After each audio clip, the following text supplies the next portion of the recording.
as the Roman Empire draws its final breath. Barbarian hordes close in from all directions. But few carve their marks so deeply as these fierce marauders. From out of the north they come, drawing strength from the Empire's weakness. Motley tribes gathering under the powerful arm of one leader. A mortal man descended from the gods. They are the Franks, and they herald the beginning of a new world order.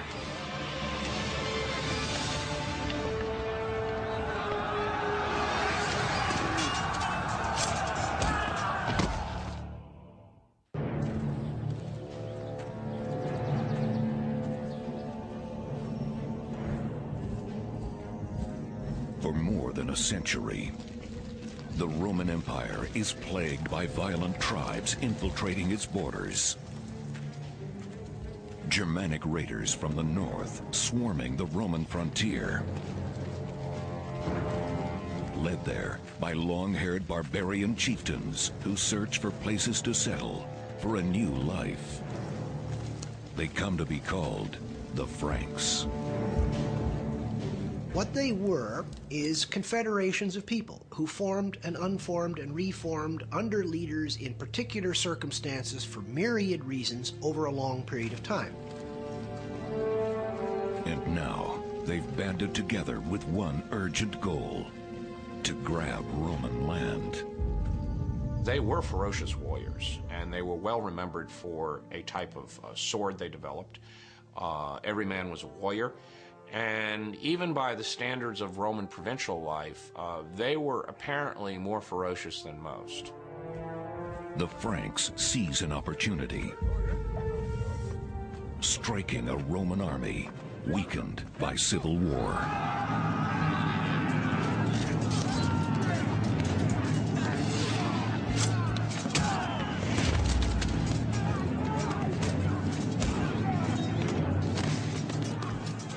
The Civil War had killed so many Roman soldiers and exposed the Rhine frontier to invasion.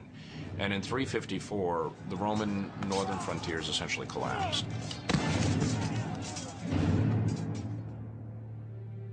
With the collapse of their border defenses in the province of Gaul, the Romans find themselves inundated with a tidal wave of savage invaders from what is now Germany.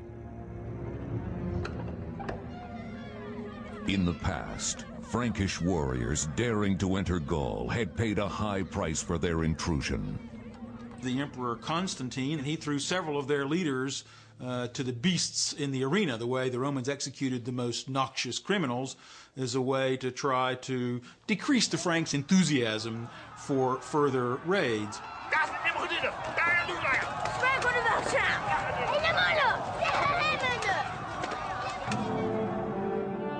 But now, a weakening Rome finds use for the Franks, giving them land in Toxandria, in what is now the Netherlands and Belgium.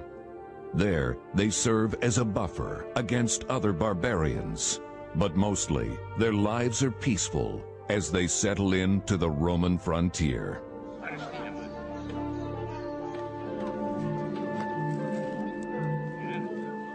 In terms of raiding and pillaging, the Franks were really pastoralists. They raised crops, they raised livestock, and then raided and pillaged whenever the opportunity arose.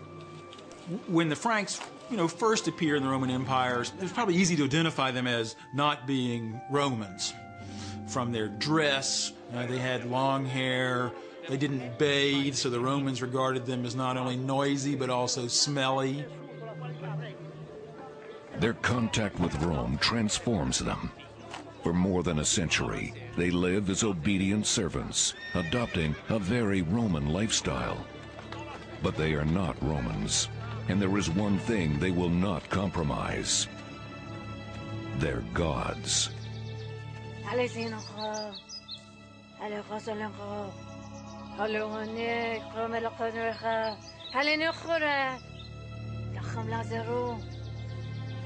They are following their traditional pagan religion, which seems to have been based on worship of gods from nature. They seem to have had, idols of wild animals, for example, to whom they paid worship. They were devoted to a vision of pagan religious truth.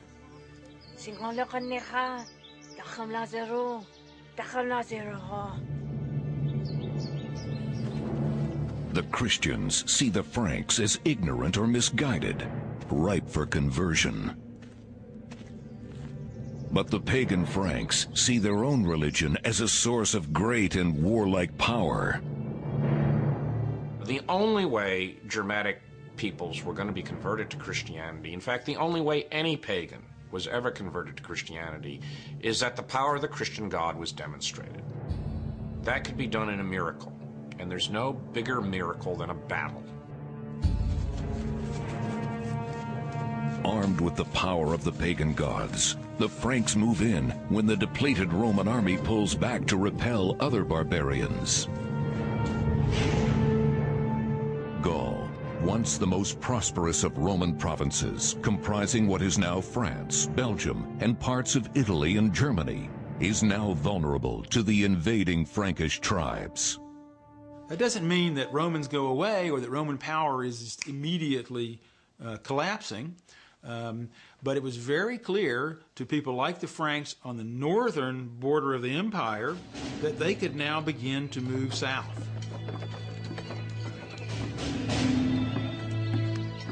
Among all the Frankish chieftains, one rises to seize the territory left by the retreating Romans. His name is Merovich. He will lend his name to a new line of barbarian conquerors, the Merovingians, and he is said to be descended from a sea god.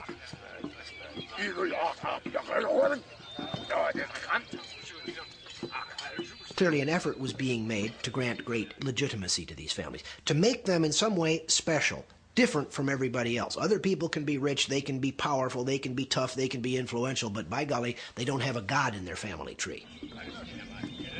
Merovich will lead his people against the Romans at the city of Tournai.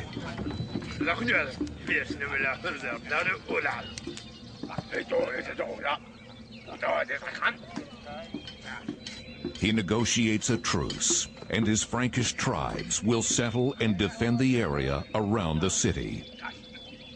To be successful, the Franks both have to show that they're powerful, but also that they can use diplomacy to negotiate with the local centers of power here in northern Europe. At the time of King Merovic, the Romans saw the Franks as primarily auxiliaries. At the same time, they might be an occasional opponent if they were into their raiding and pillaging mode. As Merovich wins more land, he wins greater power. Power he yearns to test.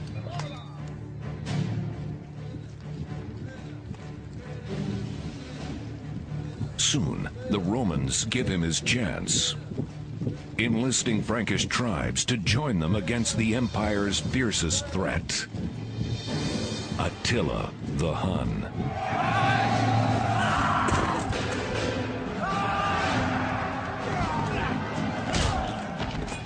Attila has brought his army of Huns and other barbarians allied with him all the way to the middle of France.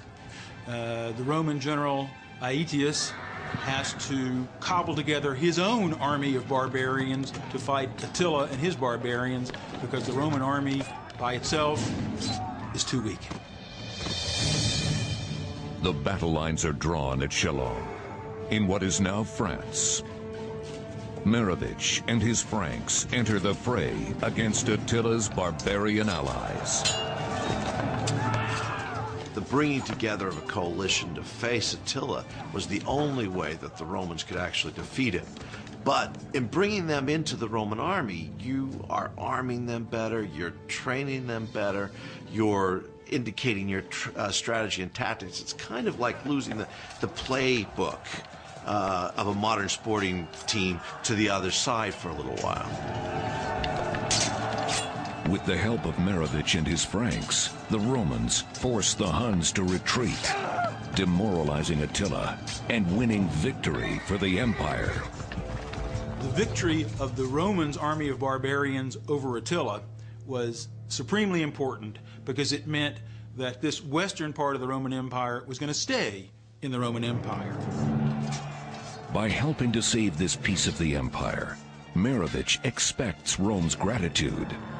So the Franks, like the other barbarians in that composite Roman army, were ready to be treated well by the Western Roman imperial administration, to be given lands, to be given deals, to be known as allies. But Merovich will never see it.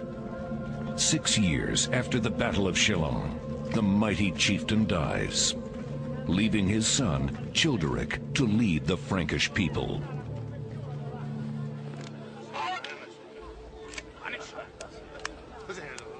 As the years pass, Childeric grows into a skilled chieftain, one that the empire sees as an ally.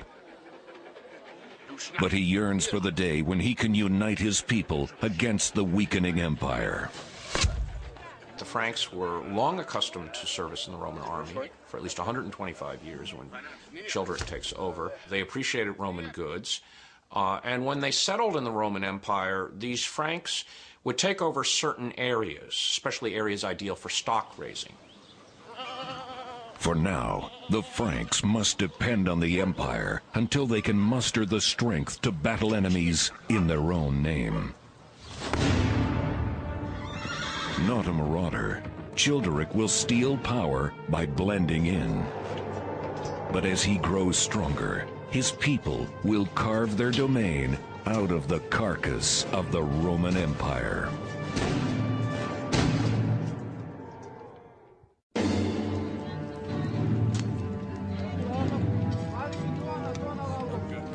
Frankish tribes have settled in and around Gaul, each with their own brutal chieftains. But one leader, Childeric, descended, they say, from a sea god, blazes his path to power by courting the Roman authorities. Roman Gaul becomes the target of barbarian hordes of Visigoths, rallying in the south. The Visigoths have actually combined. They're united. But they're united in one purpose, which is to gain as much territory for themselves as they can. And the ideal territory at this time is Gaul. To preserve Gaul, the empire needs Childeric's help. Childeric, Roma sind antilingit, sie sunt das. Deci mergați paimsi o tu, ca paimsi tada. Sinito sentane de sud. Tina sino to se nas tu. Deci ne znao, tu nas turim paimti, dar mergu. Childeric's help against the Goths stood to benefit the Franks by keeping them in the good graces of Rome, which meant positions, favoritism, honors. The united Frankish Roman army defeats the Visigoths and other barbarians. But as the empire weakens, Gaul is up for grabs. The Franks jockey for their piece of it. I think most Romans, if they could think about Franks at all, weren't thinking of any kind of ferocity, but rather using their military prowess and their success to perhaps shore up some sort of stability in those regions that are now left wide open to all sorts of usurpers and contenders for power.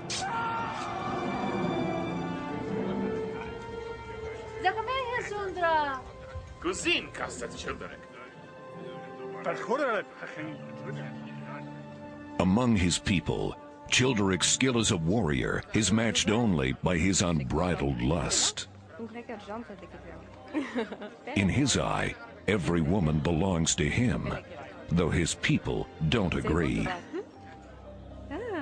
Childeric got in trouble with the other Franks because he was seducing too many girls and making them unhappy.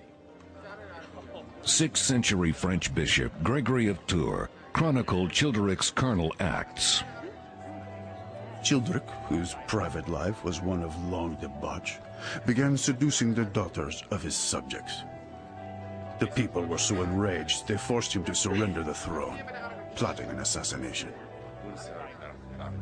My guess is that Childeric, trying to form political alliances, was too ambitious and married too many women whom it turns out he couldn't adequately support. Dishonored by his misdeeds, Childeric is forced to leave the lands he fought so hard to keep. Childeric, hoping to return, gave a trusted friend half of a gold coin that he had broken apart, saying, "When it's safe for me to return because you have mended fences for me, send a messenger with that half of the gold coin.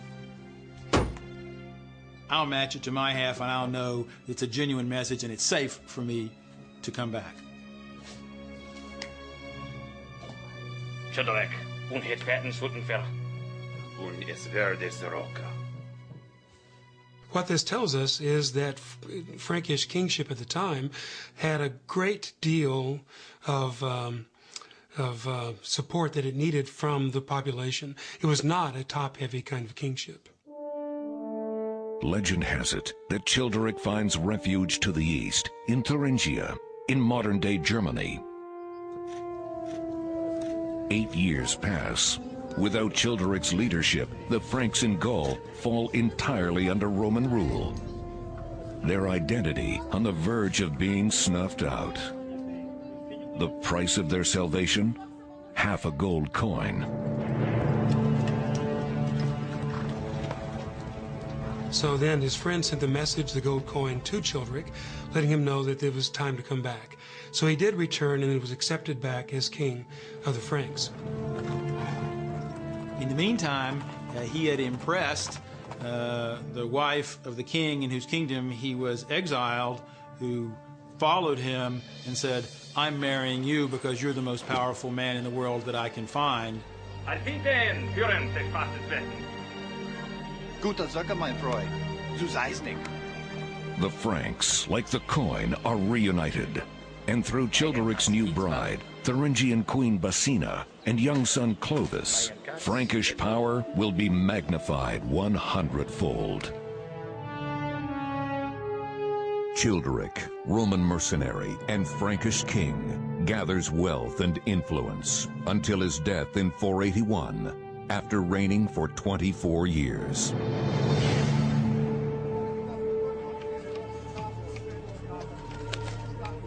More than a millennium later, an astonishing discovery shows just how much he achieved.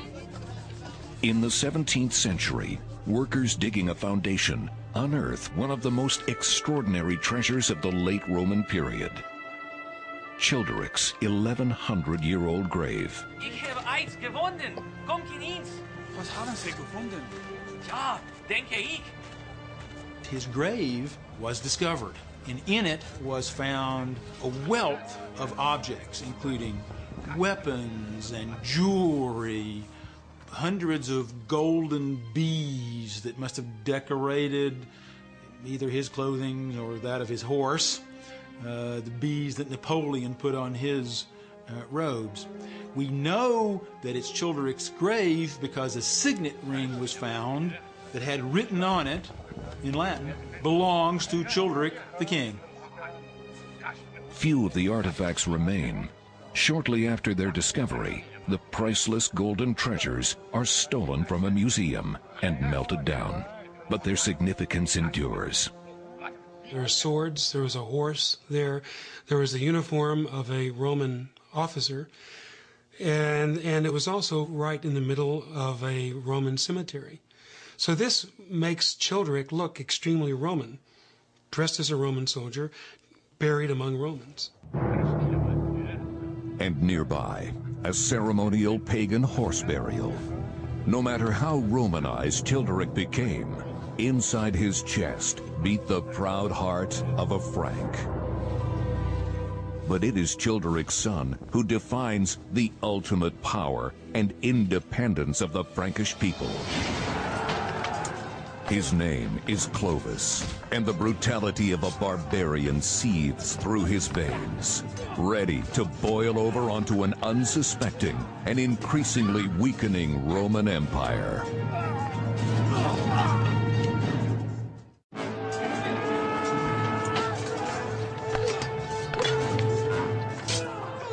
Frankish power passes to Childeric's son Clovis, who churns with greater ambition than his father, and who takes power by brutal force.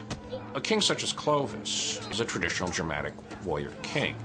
His notion is to win booty and honor and subject people to his will. And in that sense, he's very traditionally Germanic. Like his father Childeric, Clovis starts out on good terms with the empire.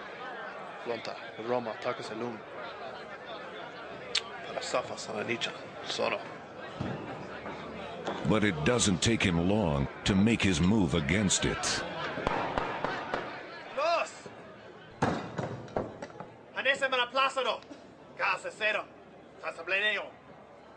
He brought his war bands with him, as well as war bands from outside. We know that he recruited help from fellow Frankish rulers. Clovis builds military strength under the noses of the Romans. And in 486, at age 20, he strikes. His target, Soissons, the capital of the tattered Roman territory in Gaul, and the last stitch binding it together.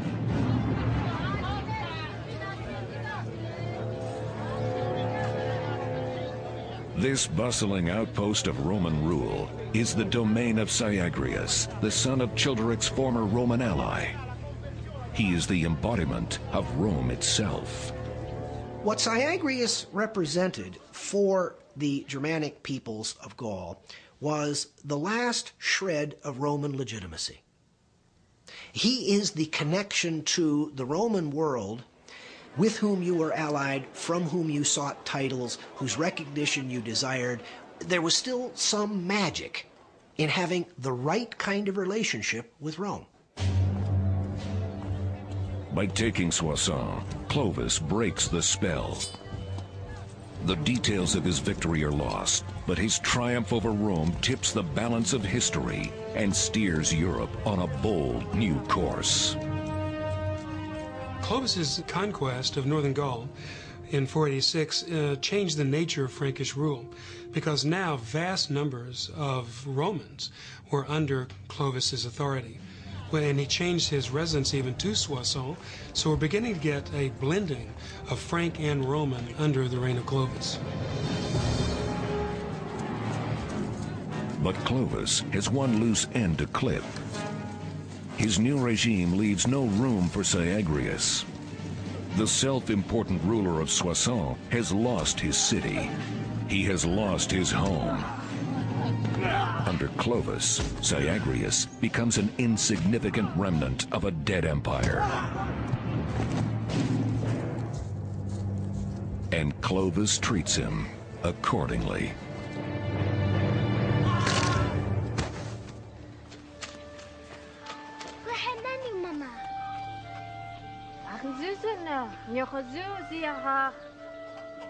With his conquest, Clovis wins the Franks a home of their own, out from under Roman rule.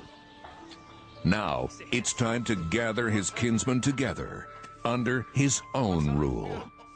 Clovis is clearly expanding to the south. Now, he is at the same time clearly attempting to establish wider and wider and wider authority among the peoples who sort of live in what we would call the Netherlands and Belgium. In other words, the people who are eventually going to sort of be lumped together as the Franks. It is the beginning of what will be called the Merovingian dynasty, named after Clovis's grandfather Merovich, the legendary son of a sea god.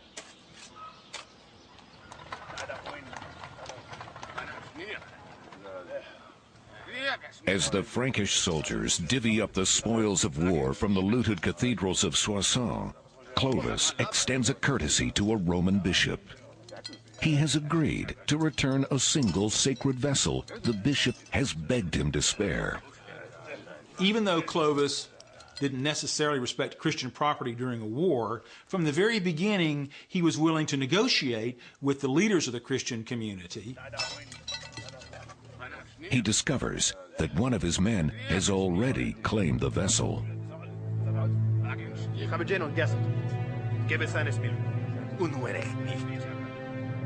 The offended soldier balks, telling Clovis to take his share from the pieces. Clovis will not forget the insult. A year will pass before he dispenses justice. Frankish style. He calls his army together and has them assemble on the parade ground, almost like it was a Roman army, and says, I'm going to inspect everybody's kit. I want to see your weapons. Das ist der Schmutz.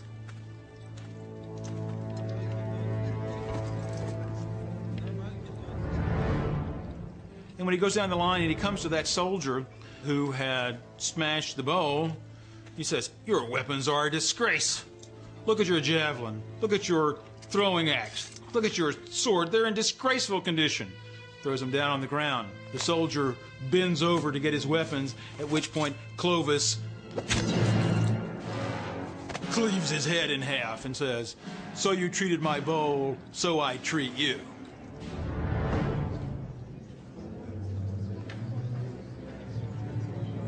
Having demonstrated his authority, Clovis continues expanding his power base beyond Gaul's borders. König Sigebert, under the Prestin Segain. Dancing the Rubarixten. With the Romans out of the picture, Clovis plots his campaign of domination over other barbarians vying for land in Gaul.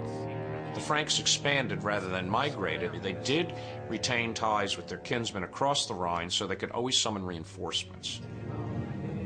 To build his army, Clovis joins forces with his kin, Frankish chieftain Sigebert of the Rhineland, which includes modern-day Germany. Together, the Frankish tribes consolidate their land, ruling both the western and eastern sides of the Rhine River. But for Clovis, there can ultimately be only one Frankish king, himself. He bides his time. Slowly but surely, he's going to try to extend his authority over all of these people in sort of their original zone of influence, and they're continuing to expand that zone of influence. Before long, Clovis falls under another's influence. His new bride, Clotilda. An Orthodox Christian devoted to converting her pagan husband. Clovis had been exposed to Christianity all his life because, remember, he lives in a world that's a mixture of pagans and Christians. He was perfectly willing to concede that there might be other gods with power. He says, I will be open-minded about this, but I have two criteria. There are two things I look for that your God will have to show. One, your God will have to help me to a victory when I'm in dire need. And secondly, your God will have to demonstrate his power by a miracle. Soon enough, Clovis will witness the power of Clotilda's Christian God. The Franks face the Alemanni, formidable barbarians pressing in from the east. Like the Franks, the Alemanni are a confederation of smaller Germanic tribes. It will take all the Franks can muster to crush them. Clovis leads his men from one flank, and Sigebert brings his troops from another. But their efforts are wasted. In the melee, Sigebert is seriously injured. Their pagan gods have turned their backs. Only moments from defeat and death, Clovis makes a decision that will seal the fate of his people, for now and for generations to come.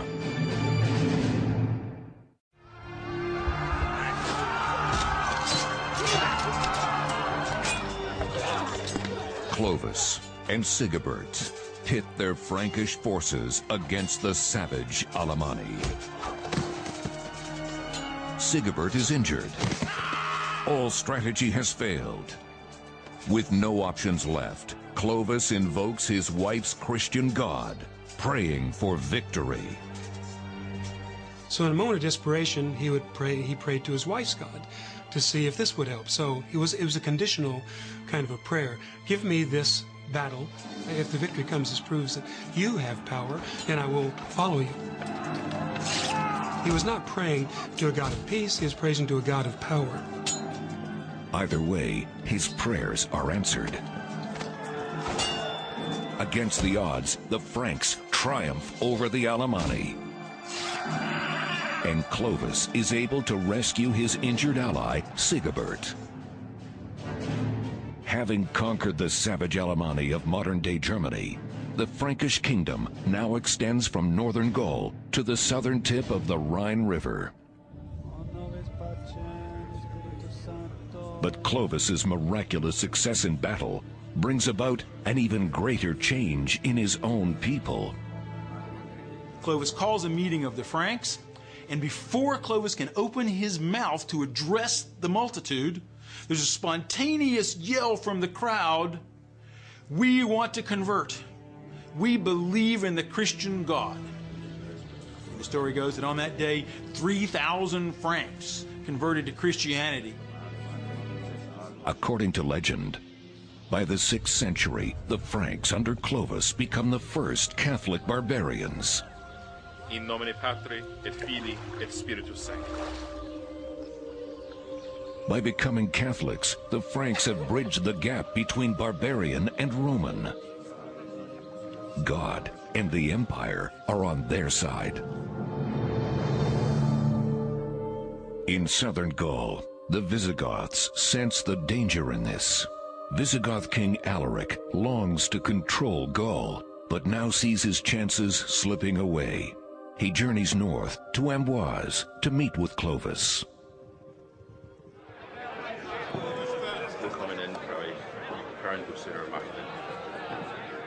Clovis's conversion to Catholic Christianity made the Catholic Christians of southern Gaul look to Clovis as perhaps their redeemer from living under the heretical rule of Alaric II of the Visigoths. To hold his power, Alaric needs to appease his Roman subjects.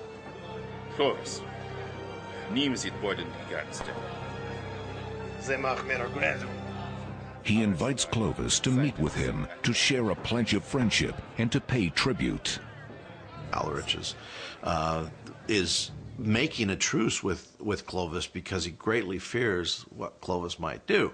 On the other hand, it also gives him time to rebuild his forces, to plan new strategy and tactics and so forth. Truces are never kept for very long at this time, and this one wasn't either.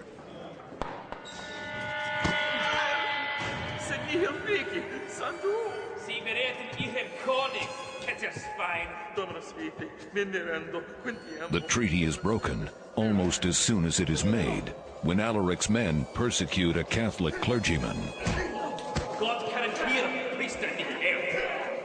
For Clovis, this is an assault on God himself. It demands blood vengeance.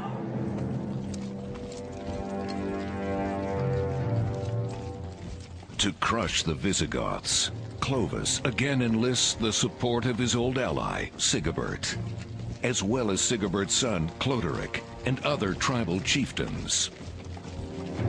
There was very Frankish interest to stop the Visigoths in Gaul in general, as they really were a threat to any expansion by any Frankish leaders. The mighty forces converge in a full-scale attack. The combat is bloody and brutal, reports 6th century French bishop Gregory of Tours. Some of the soldiers hurled javelins from afar. Others fought hand to hand. The Goths fled, but as they did, two of them rushed out of the confusion and struck the Frankish king with their spears. His leather armor saved him. Well, the warfare at the time of the Franks, at the time of Clovis, was certainly an up-close and personal kind of encounter. This was with sword and with spear, and with knife. So it was obviously extremely brutal. In an epic moment, Clovis finds himself in hand-to-hand combat with Alaric himself. This is more than a clash of barbarians. It is a battle for the fate of Gaul and the future of Western Europe. Alaric is vanquished. The victorious Franks conquer Alaric's territory, pushing the Visigoths back toward the southern coast of Gaul.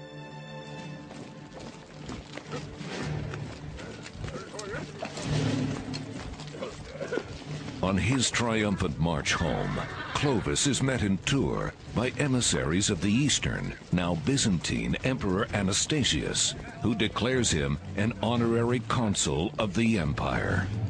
By making Clovis a consul in 508, the Romans ensured Clovis as a loyal ally of the empire, but it's also something that gave Clovis a tremendous amount of prestige. He immediately dresses himself in purple, parades himself through the town of Tours, so very much portraying himself as a Roman emperor.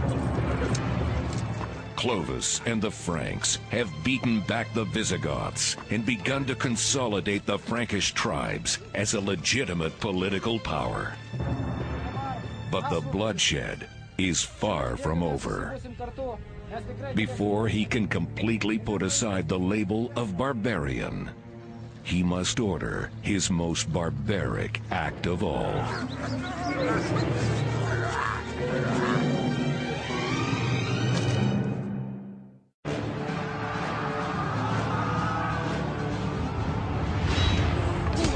Against the Visigoths and other barbarians, Clovis, king of the Franks, has proven the power of the united Frankish tribes. But true unity requires a single chieftain. Clovis now sees his Frankish allies as his rivals, and Sigebert, fighting by his side, is his biggest.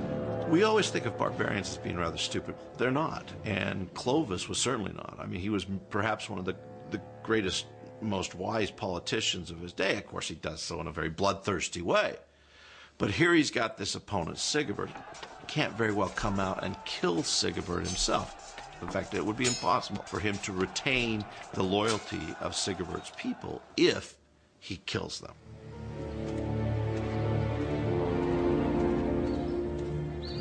Instead, Clovis schemes to enlist Sigebert's own son, Cloderic, for the bloody task. So Clovis appeals to Sigebert's son, to his greed, to his vanity. He said, "You're an old man. Why don't you take him out," to use the vernacular. "All that power, all that riches can be yours."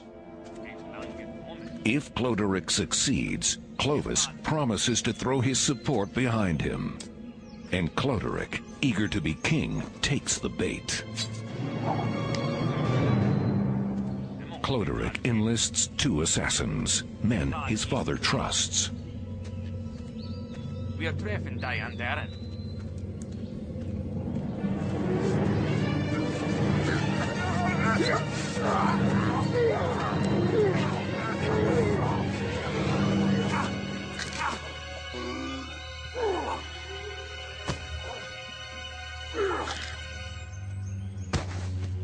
Eens lang gekommen. I said Russian.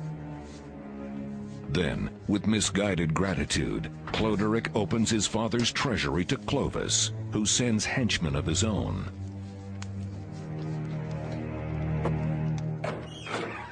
Clovis's men, his agents on the spot, then turned to the treasury of Sigebert in a chest and told Sigebert's son, "How much gold is there in that box anyway?" The son put his hands down into the chest to see how deep it went. Clovis's agents then slammed the lid closed on the son's arms, and then they killed him.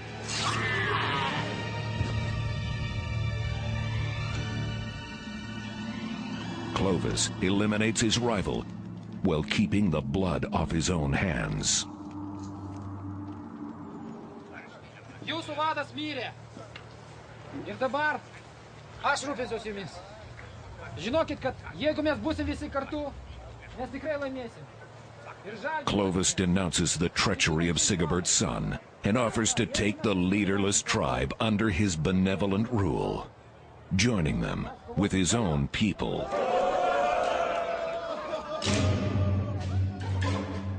Like a mob capo, Clovis unites Gaul by splitting skulls. murdering every Frankish ruler who might stand between himself and his people. Clovis's intrigues against his sub-kings and his competitors is pretty typical of what goes on in Merovingian history. That is the family of Clovis. Clovis gains his position over the various Frankish tribes by his duplicity, by his bravery. He cuts a swath of violence from Brittany to Cologne and from Belgium down to the Pyrenees, making them his own and making Paris his capital, right in the center of Gaul. Clovis had unified his kingdom by bringing in other Franks, and he forged a nation. He forged an identity for the Franks.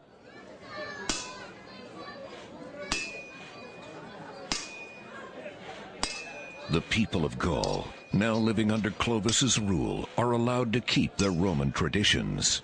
Only they are no longer Romans. They are the Franks.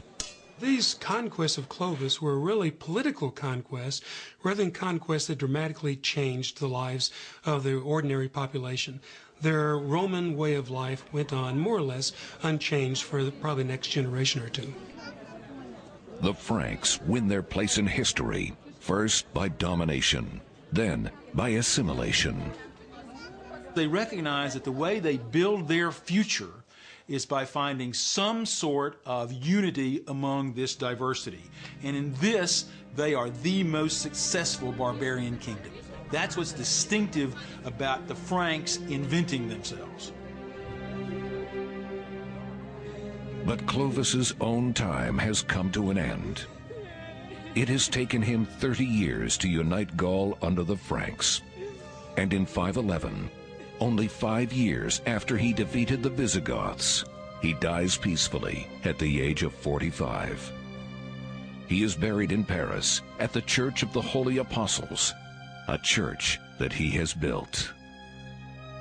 He faced a really difficult challenge that all kings face, how to pass power on in the future so that the state that you have created won't be torn apart. He faced a really difficult situation. He had 4 sons.